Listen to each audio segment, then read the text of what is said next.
YouTube channel সাদুফুল মালি। আমরা এসেছি আকালি ভদ্রপুর সেই মায়ের স্থানে, সকলে আজকে মায়ের কাছে।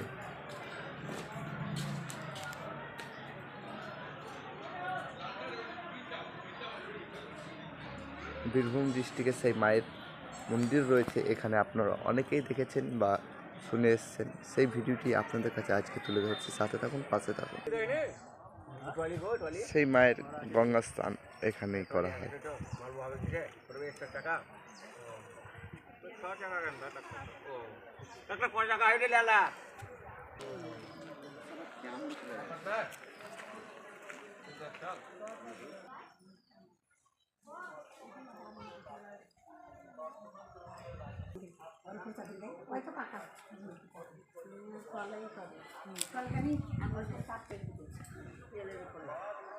ভালোবাসতো ফুচকা ডিম মানে দিলে বুক ফেটে যাবে।